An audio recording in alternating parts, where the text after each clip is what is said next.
Hello and welcome everybody to episode 69 of Comic DNA, Expedition number 10, on which my good friend Alex Harner and myself, Aaron Walther, we continue our discussion of the classic Stan Lee and Jack Kirby issues. Well, Alex, it's been a while since our last episode. It has been a little while. You know, fallen behind. I didn't intend for it to be this long. For the three people that do listen to this podcast, Jordan, Ed, and yourself, Alex, I apologize. I had just recently moved, and I was having, it was just one of those things where it seemed like it was one problem after another. Like I had moved, it took me a while to kind of get everything set up, and I was having internet problems. And then I got that all hooked up and fixed, and then I started having computer problems that were unrelated to the internet problems, but here we are. I think everything is working the way it should. So, yeah. I guess I'm happy to talk about some X-Men again. I know you are, Alex. There's been a drought. I can only imagine how hard it's been for our two listeners. Right. Not being able to hear myself has been, well, I guess it hasn't been that hard, but I'm excited to talk about the X-Men again. Well, so. We joke, but honestly, I know as well as you do, and you know as well as I do, that we do this for ourselves because we like talking about the X-Men. It's true. We do it anyway, even if we weren't recording it. That's right. It's exactly right. It's just kind of what we do. So one of the things that we have repeatedly stressed when doing these episodes is that, we're both big fans of Jack Kirby and fans of Stan Lee and just the work that they did in general, but we're also huge fans of the X-Men in general. And one of the things that we love specifically about these Stan Lee and Jack Kirby issues is seeing the origins of a lot of what you would consider staples of the X-Men universe, the mythology. Yeah. Mm-hmm. So this issue number 10, I think promises to hit on some of that. Definitely. It's introducing Ka-Zar, Lord of the Jungle, and thrill to Zabu, the Sabretooth. There will be thrills. Oh, yes. It promises to be unquestionably the most spectacular new character of the year. I'll ask you in a minute how you feel about that. But, all right. I think going into this issue, you and I are both pretty excited because if you listen to the old episodes, which I haven't, but I guess you have. Oh, yeah. We're generally pretty bored by a lot of the Magneto and the Brotherhood of Mutants stuff. It just turns into more of the same, and it's repetitive. It stopped going anywhere. Yeah, exactly. Like when it started, it showed lots of promise with the characters. They all had mostly a unique dynamic that proved to create some tension among the characters, and then it just kept doing the same thing over and over and over again. It didn't go anywhere, like you said. Right. Which I will point out seems to be counter to the way Stan Lee wanted to write almost all of the comics that he was writing at the time. Like he wanted all of his characters to evolve and grow and to be more like novel characters and less like serialized characters that were stuck in a rut. And that was actually as I understand it, that was a big source of contention between him and Steve Ditko over Spider-Man. Because Stan Lee wanted Spider-Man to grow up and go on with his life. And Steve Ditko thought he should stay teenage Peter Parker for its entirety, the same way that most classic characters, James Bond, Mickey Mouse, whatever, they're just who they are, and that's the property. But Stan Lee wanted to be a little bit more literature about it and have the characters change and grow. I think there are reasonable arguments for both sides. I think you can make the case both ways. And we're not going to discuss that one bit here. All right. Yeah, exactly. Moving on.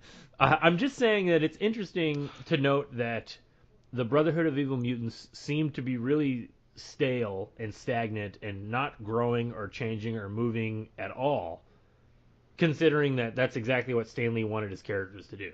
That's really all I'm saying. It's just odd. Yeah, I know. For like 3 or 4 stories, it was the exact same character conflicts. Right.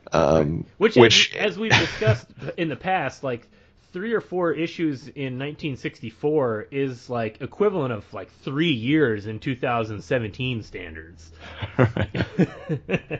the compression to decompression rate, Sure. It increases exponentially. Yeah, it's a lot of Scarlet Witch and Quicksilver whining about the same thing over and over. It's hard to stomach. How many no times change or learning? How many times do they have to see that Magneto is an unredeemable jerk who's willing to kill everybody that sides with him? But we owe him a debt. It never ends. But anyway, so all of that being said, I think you and I were both really excited to go into this issue, which is the first appearance of the Savage Land, which is a huge part of the X-Men. In fact, I would say that it's actually one of my favorite parts of the X-Men. As a kid, I was somebody who loved dinosaurs, just in general. Like girls like horses and boys like dinosaurs. I was a boy that loved dinosaurs. Like, I just liked dinosaurs, in general. I gotcha. Well, some girls like dinosaurs. Some girls do. Right. I maybe had a horsey phase. I won't judge you. Cowboys are cool, all right? That's true. Yeah, cowboys are cool. Anyway, so, Ka-Zar, Lord of the Jungle. We're going to get talking about this issue in just a second. I think the big topic of this podcast episode is going to be whether or not this issue lives up to this cover. Because this is a pretty rad cover. It's super Jack Kirby, right? Yeah, it's so Jack Kirby. I mean, you have Ka-Zar big, front and center, leaping at the X-Men. Cyclops is blasting at him and missing. And Angel and Beast and Marvel Girl and Iceman are all there kind of either dodging or trying to attack him. Yeah. It's a great cover. It's really fun. Yeah. It's really good. Ka-Zar is super dynamic, and the focus is like right on him coming at you. The lettering is cool. And then you get the cool little, like, just for fun, Zabu image in the corner. Yeah, just a little bubble. Just promising it's like a button. That there are other things. There's even more. I mean, if this cover wasn't good enough, you also have this little blurb of a saber-toothed tiger. Just, it's a cool cover. It's a great cover. So, I believe it is my turn to do the synopsis. It's been a while since we've talked some X-Men, so I don't remember exactly. But I think it's my turn. I was doing the even numbers because I made you start. Okay. I was going to let you do it anyway. Well, so, that's very gracious of you, Alex. I give and I give. So let's just jump right into it. So this issue starts with a big splash page. Like the previous issue, it's an unrelated splash page. We had talked about this in the issue with the Avengers, the X-Men vs. the Avengers. How instead of being a splash page that's part of the story, it's just a standalone image that just kind of sums up the characters in the story. It's kind of like a cover part 2. Yeah, this was something that was done in a lot of the older comics, actually. Like I specifically remember all of those wacky out of this world Superman comics that would always have like some ridiculous cover where he had like a TV for a head. And there was like a T-Rex about to bite him, and it would be like, like what mysterious thing happened to Superman this time? And then you'd open up the splash page, and it would be sort of like the climactic moment of the story, but as the first page, and it would be completely unrelated to the actual story. Then you would eventually get to it. It was sort of like a teaser, and that's kind of what Kirby is doing here, and what he did in the last issue, where he just kind of. Just a nice pinup. Lots of room for some text and some logos and some lettering to kind of jazz it up and just advertise what's in the issue. And it looks good. Ka-Zar and Zabu and the X-Men. I dig it. Mm-hmm. But It's a little more relaxed in the cover, but you're kind of getting all the pieces. Yeah, exactly. It's actually a little different. If I recall, the previous episode we talked about, we liked the pinup more than the cover. Yeah, that was the Avengers one? Yeah, the Avengers one. It actually had a really nice layout to it, like the concentric circles and the characters. It was a little more graphic design focused. That's true. Yeah, this you could say actually is less graphic design focused, and it sort of seems like some of the characters are just kind of thrown in there. Mm-hmm. Like, I mean, looking at this picture, Cyclops is not to scale to Zabu, and it looks like he had. He's meant to be that size. We've got problems. It looks like he had a pinup of Ka-Zar and Zabu, and then just drew the X-Men onto it, just kind of crammed them in. Just kind of threw them in there. But again, this is not a story page. This is just meant to be a abstract. This is what's going on in the issue page, and it pulls it off. But anyway, let's just launch into the actual story. So we start like most of the issues. So we start this issue like we started most of the issues of the X-Men thus far, with a Danger Room sequence. And as we've seen in previous issues, the X-Men have technically graduated, and I think it's mentioned somewhere in this issue that they're basically just doing like postgraduate studies. It sounds like a lot of buzzwords that Stan Lee is throwing around to just kind of keep the X-Men there. Just to remind you that there's a school element. It's technically a school, yeah. But so we start with the Danger Room sequence. They're just kind of training, and it's only a page, and then it's immediately interrupted by them. They notice that Angel isn't there, that dashing old Warren Worthington III. So they go to find him, and he's watching TV, and he sees this incredible story about an explorer in the Antarctic who was lost, and then some mysterious loincloth. Sorry, loincloth is a hard word to say after a couple of whiskey eggnogs. This mysterious loincloth man doing good. And a saber-toothed tiger brings him back to the camp, and then they like kind of fight, and it's a big mystery, and then the X-Men are interested. But so Cyclops goes to Professor X, and Professor X insists that it's not a mutant because his Cerebro machine would go off. So it's none of their business. But then he decides to just let them go investigate anyway because it'd be good for them because they haven't really done anything in a while. Got to keep the kids busy. Boy howdy, that is the truth. Idle hands are the devil's plaything. As the old saying goes. It's the ancient truth. But anyway, so Professor X doesn't go with them. He trusts Cyclops to lead this mission. So they go to the Antarctic, and long story short, because I really intend to just blast through this, after a few pages, they investigate the Antarctic, and they find a hole that leads them to the Savage Land. This tropical prehistoric paradise that is untouched by history. And there are dinosaurs there, and they're immediately just overwhelmed by it. They're attacked by some pterodactyls. They're checking out the local fauna and the various animals when they then again get attacked by some kind of prehistoric ape men.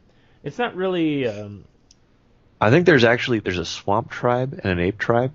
This is splitting hairs and not really that important. That might be it. It's also not, like I said, it's not explicitly stated, but like it's not super clear, or maybe not as clear as it could be. But they get attacked. Sure. They get attacked by some like what's the word? I was gonna say they're almost more like Neanderthal man.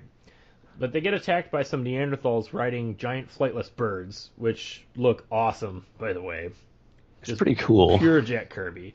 For Neanderthals, too, they've got some kind of cool gear. They do.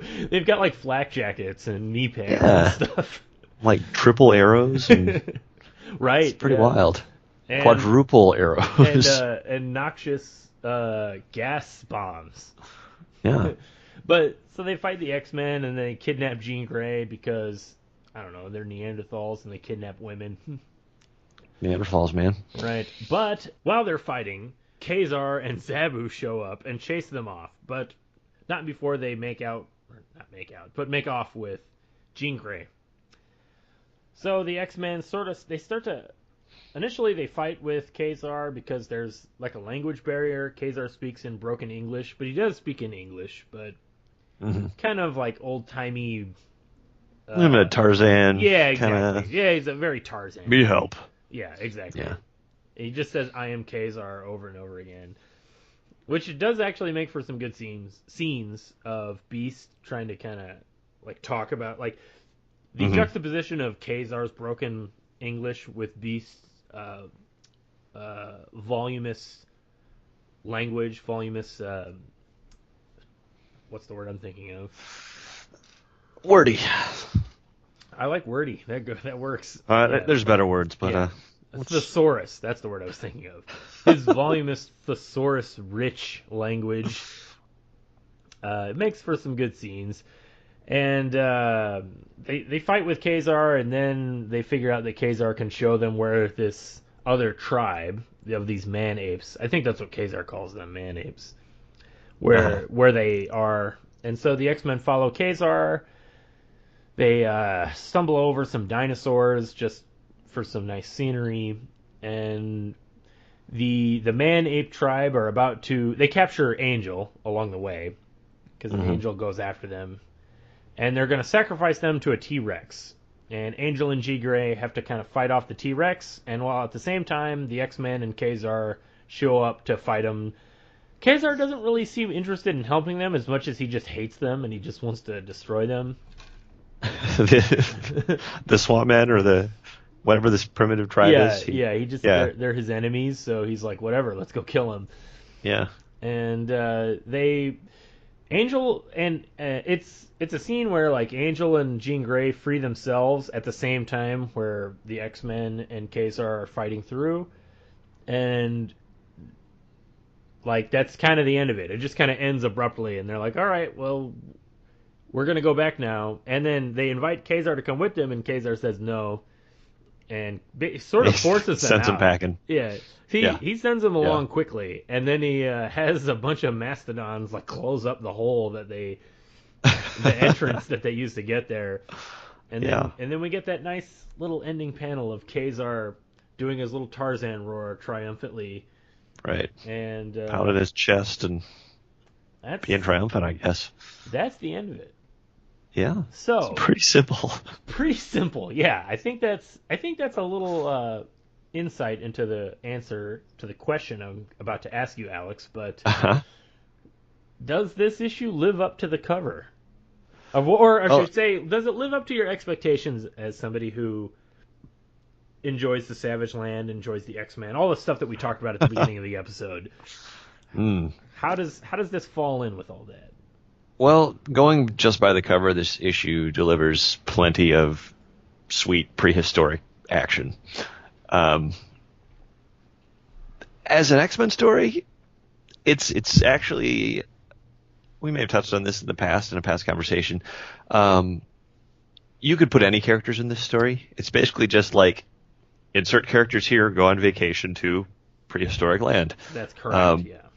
So there's not a lot of like... as an X-Men fan who's read many later X-Men comics, there's not a lot here that like makes the X-Men seem important to the plot or feels particularly unique to X-Men stories. But I mean, it promises that we're going to thrill to Zabu and that Ka-Zar is going to do lots of jumping and fighting, and that's deliberate. I mean, it is there, yeah. All the stuff on the cover is there, But like you say, it does feel really light. The story is pretty simple, I think is the word you just used. And I have to agree, the biggest strike against this issue is that it's not an X-Men story, really. Now, I still think it's important, and I still think it's valuable, because I think that the Savage Land, obviously later writers saw the concept of the Savage Land and saw the immense potential in how it can be an X-Men story, how it fits into the X-Men mythos and the themes of the X-Men. Definitely. And you almost see some of that here. Like you see the Neanderthal man-apes, And you see that Ka-Zar is, for all intents and purposes, a Homo sapien. Right. He's definitely drawn differently than them. He's drawn to be like human. I shouldn't. Human, you know what I mean? Homo sapien. You know. Right. Now he's a modern man. He's a modern man. Yeah. He's not a bent over apish monster. He's not a man. Right. Yeah. So you can see like the potential is there to mirror the X-Men versus Homo sapiens, and then you have Homo sapiens versus Neanderthals. Yeah. And that actually falls into the X-Men, the mythology really easily. But it's not really present in this issue, and it almost feels like it's just sort of like a serendipitous coincidence that they decided to do this Savage Land story, and then at some point somebody was like, hey, this fits perfectly with the main themes of the X-Men. Let's run with it. Right, absolutely. So, I wasn't. I hate to disappoint the cover, but I wasn't that thrilled by it. Well, I think if you were a kid when it came out, like there's a lot of great panels in terms of art. Like if you just like fighting and jumping and bright colors. Yeah, I was just about to say that cool. actually, because there's a lot of nice scenery. There's a lot of great dinosaur panels, and I love dinosaurs, as I said. So there are a lot of great panels of like brontosauruses jumping up out of the water and startling Angel. The T-Rex is pretty cool. A lot of it is all classic Jack Kirby. I would say that this is all sort of this almost feels like on the one hand it's Kirby just really in his element, because he used to draw a lot of the monster comics before he was doing the superhero stuff with Stan Lee. I didn't know that. Oh yeah, I mean he was drawing a lot of. I mean that's what Fin Fang Foom. A lot of the Fantastic Four stuff, the early Fantastic Four stuff, was basically just kind of him using a lot of his monster characters and kind of using them into the Fantastic Four, into the superhero genre. And this sort of feels like that. This sort of feels like him just like going back to his monster characters and finding a way to fit superheroes into it. This almost could have just been its own kick-ass Ka-Zar and Zabu story in the Savage Land fighting dinosaurs and man-apes. Like the X-Men almost have no place in it. This could have just been Antarctic explorers fall into a hole, wake up in the Savage Land, meet Ka-Zar, the female scientist gets captured, Ka-Zar goes and rescues them, and they escape. I mean, this is like your basic 1957 black and white B movie, But in this case, the X-Men are thrown into it just because they need to fill a month of stories. And I think that we should just be fortunate, we should feel grateful that it is a simple enough story in a simple enough setting that coincidentally, seamlessly really fills an important part of the X-Men mythos and like the main themes. Other than that, I don't have too much else to say about this issue. Yeah, it is really simple and can be summed up pretty quickly. Yeah. We could talk about favorite panels. Yeah. Because I do think there are some great some panels, really good, bigger than normal, lots going on Jack Kirby panels in this issue. I think so too. Oh, like this was the other thing I was saying. I was going on about how this is kind of classic Kirby, and he's using a lot of his monster comics origins, but it's also you see kind of shades of where he's going to go with his later series that he does in the 70s at DC, Kamandi, which I think is actually a comics masterpiece and one of the greatest Kirby comics ever made. And I think you see that a lot in this, like just big action, high adventure, lots of. In Kamandi it's talking animals, and this it's dinosaurs, but that sort of savage, that sort of tropical dinosaur era, in Kamandi it's post-apocalyptic, but here you just have classic Savage Land. It's very similar. Like I could take panels of this and stack them next to panels of Kamandi, and other than the length of the hair, I think you'd be hard pressed to tell the difference between Kamandi and Ka-Zar. Gotcha. Except Kamandi is supposed to be younger. Ka-Zar, I think, is drawn to be more of a man, you know. Mm-hmm. But yeah. Kamandi's a kid, and Ka-Zar's older. Yeah. But anyway, but I mean, there are a lot of great panels in here. I think I know what I would pick as my favorite, but you go ahead and go first. I think the one that stands out, well, I'm going to go with the one on page 19, where Ka-Zar's throwing a guy, and Iceman is putting a bunch of guys in a giant snowball and rolling them away. That's a great one. It takes up like half the page. It's that was a lot going on there. It's exciting. That was almost my pick, and that's because that's a page where it's like classic Kirby. There's a lot going on. It's a huge action panel. There's a lot of forward motion in it. The Iceman thing is funny. You got the big snowball with the character stuck in it. Cyclops is in the background blasting stuff. Ka-Zar's doing a big dramatic leap. That's a great panel. Yeah. If I were a 9-year-old, I would definitely be, and I wanted to draw my favorite characters, I would be copying or tracing this panel. I was going to say, this is the kind of panel that I would be copying at age 10, for sure. And I copied a lot of panels at age 10. Yeah, definitely. My favorite panel, close. It was a tough one between that one and this one, but I would say the middle panel on page 12 with Ka-Zar and Zabu both roaring their jungle roar. And it's pretty great. Cyclops and Beast, they're like covering their ears, and it's just great classic Kirby. Yeah, it's so savage. So savage. Yeah. Then they're scaring off the man apes with their ferocious roar. That's great. Right. I love it. Right. It is really good. I agree. I think those two are the ones that stand out the most.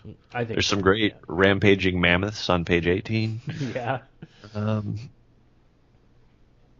mean, there's a lot of great beasts and dinosaurs throughout. There is. There's some good sweet beasts.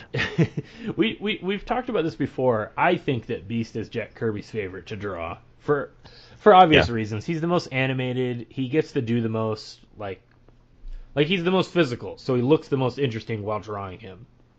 And I think that also that might have inadvertently led to Stan Lee trying to find something to make him interesting and writing him, because if Beast is in the most panels, you have to give him a lot of the dialogue. And so Stan Lee... spice it up a little bit. Yeah, exactly. So Stan Lee came up... I assume he came up with the idea. It just as easily could have been Kirby telling Stan, this is what you should do with Beast. But we've gone over this before in previous episodes. It was a few issues before they kind of came up with the erudite, well-spoken Beast. And but I would not be surprised to learn, although we will probably never know for sure, that Stan Lee kind of came upon that idea because he was forced to just write dialogue for Beast, and he wanted it to be interesting. And it's a good idea. You have the guy, his name is Beast. He's the most physical. He looks like a big Goomba, but he's also really smart, and he kind of resents being referred to as just like a big dumb ape, and so he kind of goes out of his way to talk smart and show off how smart he is. It sets up a sort of a character theme that becomes much more common with later X-Men characters, where appearances are deceiving. Yes. Or where their personality is often the opposite of what your first impression might be of just their outward appearance. Right. I think it's actually one of the earliest foundational moments of the X-Men is the development of Beast. And he gets a lot to do in this issue for obvious reasons, because they're fighting dinosaurs, so Beast is going to be the most useful, and so he gets to kind of do the most. Yeah, it looks good.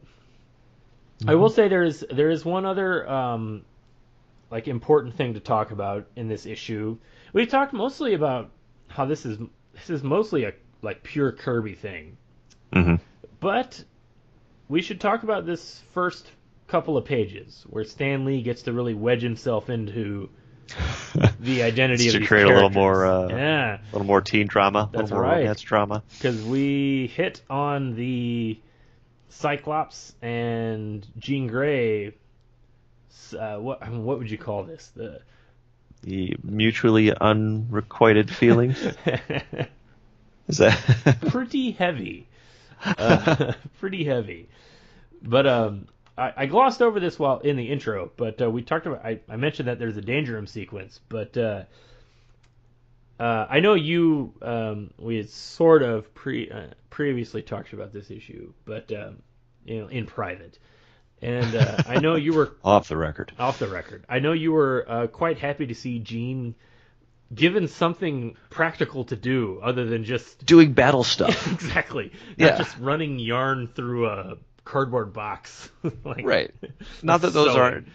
Right. Yeah. In the past Danger Room sequences, she's been given these dexterity tests, and they're very 1960s girl things, or kind of dumbed down things. Yes. And they're like this paramilitary team that's flying all over the world fighting terrorists. Right. I don't see why they don't give her more interesting sequences of doing battle stuff like the other characters. Exactly. In this one, we get a very cool disassembling a rifle, and all the pieces are all over the place. And it's something practical. It's something that it's very something that with her power set is exactly what you would want to train her to do. Right. If you got a bunch of guys chasing you with guns, maybe you want to be able to disassemble those guns. Right. Now exactly. Now, the sewing practicing, that is a good dexterity challenge, I'm sure. Sure. But in previous issues we've seen her practicing her telekinetic sewing. We've seen her literally putting on an apron and cooking for the boys. There was one where she was moving blocks through moving blocks through coat hangers or whatever. It was a weird Kirby shape. Exactly. It was that beautiful kind of 1960s Danger Room where each test was some unique object only useful to that single character. Right. Yeah. But in this one it's something real, something practical, and something challenging. Disassembling a rifle and putting it back together. Mm-hmm. And it's a good-looking panel. Mm-hmm. And then we get into that sweet thought bubble territory where Jean Grey and Cyclops are looking at each other, and their dialogue is the complete opposite of their inner monologues. Right. I almost use this as my favorite panel, just for the pure kitschiness of it. That panel where you have Cyclops and Jean Grey and Iceman, and they both. It's such a cluttered, crowded panel. You have dialogue just all over, thought bubbles, dialogue all over the place. And you have Cyclops. He's commending Jean on her her ability. And it's so Stan Lee. What does he say? Cyclops says you've refined your power to an almost unbelievable degree, and then the thought bubble inner monologue is almost as unbelievable as your beauty, which leaves me breathless. And then Jean Grey says, "Thank you, Scott." And then her dialogue bubble says, "But to you, I'll never be anything more than Marvel Girl." It's the entire Cyclops and Jean Grey relationship summed up in one panel. They're both talking to each other pleasantly, but inside they both think that they hate each other or something. But then my favorite part about conflicted. Exactly. It's such I don't want to be too critical of Stan Lee, but it feels like really forced tension. Sure. But then my favorite part about this panel is that Iceman is just there clapping. Totally oblivious to this intense moment going on to Jean Grey and Cyclops. Sure. That's great. I don't know. It's just... Well, it really makes you wonder. I mean, it's that thing again. What did Jack Kirby intend with this panel? Exactly. And then what did Stan Lee decide he had to fit in? Right. And then what was the leftover? And the leftover here is definitely Iceman, where you're like, well, he's clapping. We got to give him something to say here, but why is he clapping? He's just really excited that she built that rifle. So there you go. It's out of context. It's a beautiful, unintentionally hilarious panel, I think. That's a good one. But yeah, it is something that we've talked about in episodes past. That sort of, I mean, as a comic book writer, it's not something I talk about a lot, but as somebody who has written a few comic books, I'm really, really interested in the dynamic of the creators, of the writing and the art. And we've noted this multiple times about how the method of creating these comics was Jack Kirby pretty much drew everything from like a paragraph or two description from Stan Lee. Like, I would not be surprised if this one, like the direction Stan Lee gave Jack Kirby was the X-Men go on an adventure to some tropical land filled with dinosaurs. Mm-hmm. Like, it literally could just be a sentence. Mm-hmm. And Jack Kirby drew this whole comic. And then I got it. I love these things. Yes, and then afterwards, Stan Lee goes in and adds all the dialogue and the narration, and he writes it. I'm not saying Stan Lee is not due his credit for writing the issues, because you can read a Jack Kirby comic and you can read a Jack Kirby and Stan Lee comic, and you can immediately tell the difference in the way that characters talk and the dialogue and the narration. Mm-hmm. But I do always find it interesting to see how some of these panels do feel like they have a lot of text forced into them. Like this panel that I was previously talking about with Cyclops and Jean Grey and Iceman. You would have never seen that in you would have never seen that in like Kamandi, in a comic that just Jack Kirby wrote and drew. Because you wouldn't have thought bubbles, like all these balloons crowded all over the place, and you wouldn't have them crossing over characters and covering up the art. Because what Jack Kirby drew, he would have known exactly how much dialogue that would have gone in that panel, and he would have made room for it. Mm-hmm. And that's why I talk about this panel as like really liking it, but also kind of making fun of it, because it's a really crowded panel, and it does feel like there was a lot of like, this feels like the scene that Stan Lee thought he had room to add something. Add that little Stan Lee flash of the character interaction, because there's not much else room elsewhere in the issue. Like, it's all just dinosaur action. Right. And so it's all kind of crammed in here. And I don't know. I find that interesting to try and break that apart. It is interesting. Yeah. I mean, you can definitely tell when there's a lot of bubbles. Yeah. In that Jean Grey Cyclops panel being pulled across the drawings of the characters. Right. Where it's just like an artist probably wouldn't have set that up that way. No, he wouldn't have. An artist would not have. Not at all. This was a panel that Jack Kirby drew it thinking like, this is the panel where they congratulate Jean on her doing a good job. And Stan Lee added all this stuff, this internal monologuing about them second guessing each other. And I mean, I think it's a classic part of the X-Men mythology, the whole Cyclops Jean Grey relationship. It's certainly something that has lasted through the ages. Like, I don't know if it'll ever be gone. How many times do they have to kill her and bring her coming back? Yeah. And there was this strong move to kind of end it and go in a bold new direction with Cyclops' I don't know. Alex, you know my policy on this podcast. We're not going to talk about recent continuity. What about 20 years ago? 10 years ago. 10 anyway. Years ago. Grant Morrison attempted to do something pretty wild. Oh, yes. With we could talk the about Cyclops Jean Grey relationship. He did. And that's the only time that it sort of almost stuck. Yeah. And almost. That was moved away from. And I couldn't tell you what's going on now. But no, I agree. I think we'll have to... Interesting thing. We'll have to... I know you and I could talk forever about the Grant Morrison X-Men. And maybe we will someday. We will. We definitely... Well, I mean, let's just be real. Let's be straight with the 3 people that are listening to this podcast, yourself included. Our dedicated listeners. We will talk about the Grant Morrison X-Men at some point in the future. We have to. We talk about it like once a year at least. Comes up. It comes. Yeah. I mean, it's... Anyway, let's move on. We'll all right. We'll talk about it when we talk about it. But for now, this issue, the Jean Grey Cyclops stuff.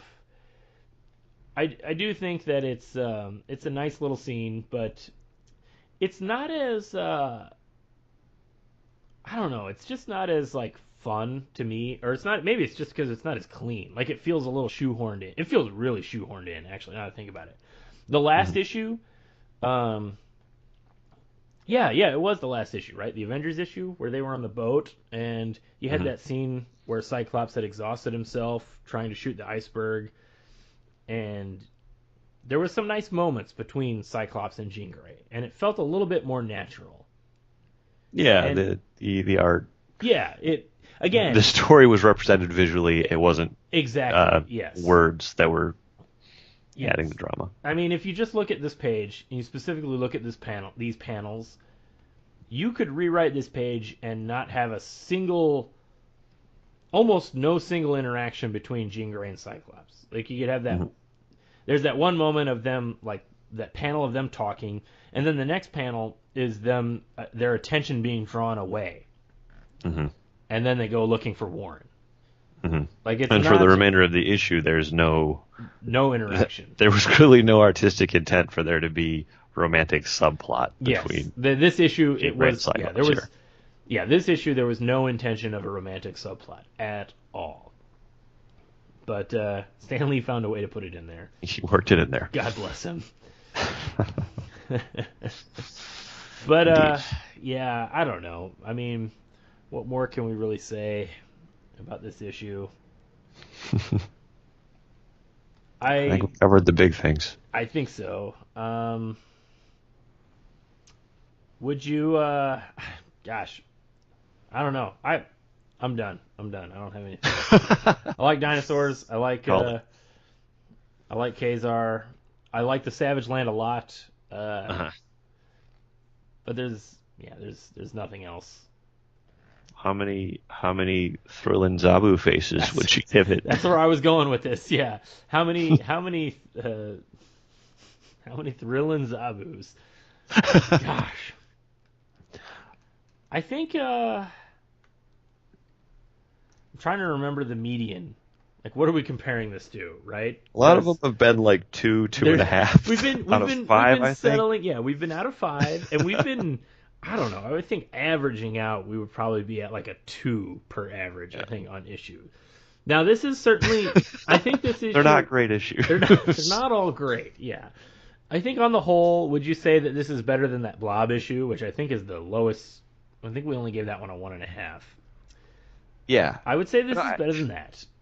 And the fact that it's different, like it's sure, yeah. This one's funny in that it's like we said, it's not really an X-Men story, but it's very coherent. Yeah, you get what I think what it's selling, it delivers. I think that's an important thing too. Yeah, it completely delivers what's on the cover. There's no like weird like characterization nonsense. Except for maybe the aforementioned squeezing in of the romantic subplot between Cyclops and Jean Grey, which is literally only like 2 panels, and then there's that. But there's no moment like at the end of the previous issue with the Stranger. What was the villain's name? That forgettable villain. Lucifer, sorry. Was it Lucifer? Yeah, it was Lucifer. It was Lucifer, yeah, because it should have been great, and he was. There was no moment where it was like, where Professor X just lets him go for no reason. It's like, yeah, you tried to blow up the planet, and then it's just like, I'm letting you go so that you always know that we'll stop you if you ever try to do this again. How about worst superhero ever? so bad. Yeah, there's nothing like this, or there's nothing like that in this issue. Like this issue is all pretty coherent. Ka-Zar's personality is established. He doesn't want outsiders in the Savage Land. I mean, which wraps up really nicely, I think, with a good joke. Yeah. At the end. Yes. Like Cyclops is droning on about friendship, and he's like, "No, you go." That's like the end. No, that's a good point. It's a good joke ending, and it was clearly done on purpose. Like it's a really good point that match it, or the art and the dialogue match perfectly. Yeah, with Cyclops going on about how he's trying to invite Ka-Zar to come live with them. And I mean, like, what a great, like, this would have been the summing up dialogue where he's like, Cyclops says, we came here hoping to find a true mutant, but the professor was right. Instead, we found a true friend, Ka-Zar. Perhaps Perhaps you do not understand my words, but and then Ka-Zar just interrupts him and he's like, no talk. Your world above, my world jungle. Only Ka-Zar is Lord of Jungle. You go, no return. Beautiful. He seals the entrance with mammoths. Yeah. No, you're right. I do forget. I did kind of gloss over the beauty of that ending. Like it's a good ending. It's such a great ending. Yeah. Like, yeah, what a great joke. Like that could have been the ending of like a Tick comic, just completely absurd, making fun of the conventions of the genre. Mm-hmm. It's almost too smart for a 1964 Stan Lee and Jack Kirby comic. I don't know. Is that a mean thing to say? Well, it doesn't trip over itself like many of the past issues. Yeah, right, so, exactly. Or shoehorn in a dopey, smiling Professor final X line. Yeah. Professor X smiles as he lets the villain go. What are you doing, man? And Magneto is off in the distance running away. I'll get you next time, you X-Men. Right. So, you know what? Yeah, so we've talked about how there's not a lot going on in this issue, but it is completely coherent and it doesn't fail at its most basic fundamental storytelling tropes and motivations and purpose. Mm-hmm. So I don't know. I could give this one a solid 3. Yeah, I'm okay with that. Yeah, like a solid 3. I would almost be willing. You could talk me into going higher. I don't like it enough to go higher, but if somebody liked it more than that, good on them. Yeah. It's got dinosaurs. There's no real problems here. Right. Yeah, exactly. I forget what we gave issue 1 because I think issue 1's still the standout for me. I think it's a really strong start. I actually double checked that. I made a mistake in the video. For all you other listeners out there. Continuity stops out there. No, you casually threw out 4.5 Magneto helmets out of 5. That's what you said. Okay. And then in the little graphic in the YouTube video, I gave it 3.5. 3.5. Wow. Yeah. But you said 4.5. We'll call it 4. We can bet. Yeah, we'll even it out to a solid 4. But I do agree with you that has been the best issue thus far. Mm-hmm. Just in terms of the weight of the story, the characters, the general entertainment, everything about it, I think has been the best. Mm-hmm. So, yeah, I don't know. Yeah, solid 3. I can. Yeah, I can put that in there. Put this below that one, but above most of the ones that have come before. It really, yeah. For all of our ambiguous, it was okay. On a pure number scale, this is actually one of the best issues that we've read of the 10 issues so far. You're sticking to just the math. I think it. Yeah. Well, I think math is important. Indeed. All right. Well, I think that's going to wrap it up for this episode. Any final words you want to throw in there? No talk. No. Your world above. My world jungle. Beautiful. All right. Well, we're going to end it there. Thanks, everybody, for listening. My name is Aaron Walther. You can find new episodes of this podcast on comicdna.podbean.com. And you can also find us on YouTube, Comic DNA channel Comic DNA on YouTube. And you can find comics that I have written at newhavencomics.com and thebirdlander.com. I'll put links in the description, and you can find stuff there. I think that about does it. So thanks, everybody, for listening. We will see you all next time. Hopefully a little sooner than like a month and a half. That's the plan. That's the plan. All right. Bye-bye. Mm-hmm.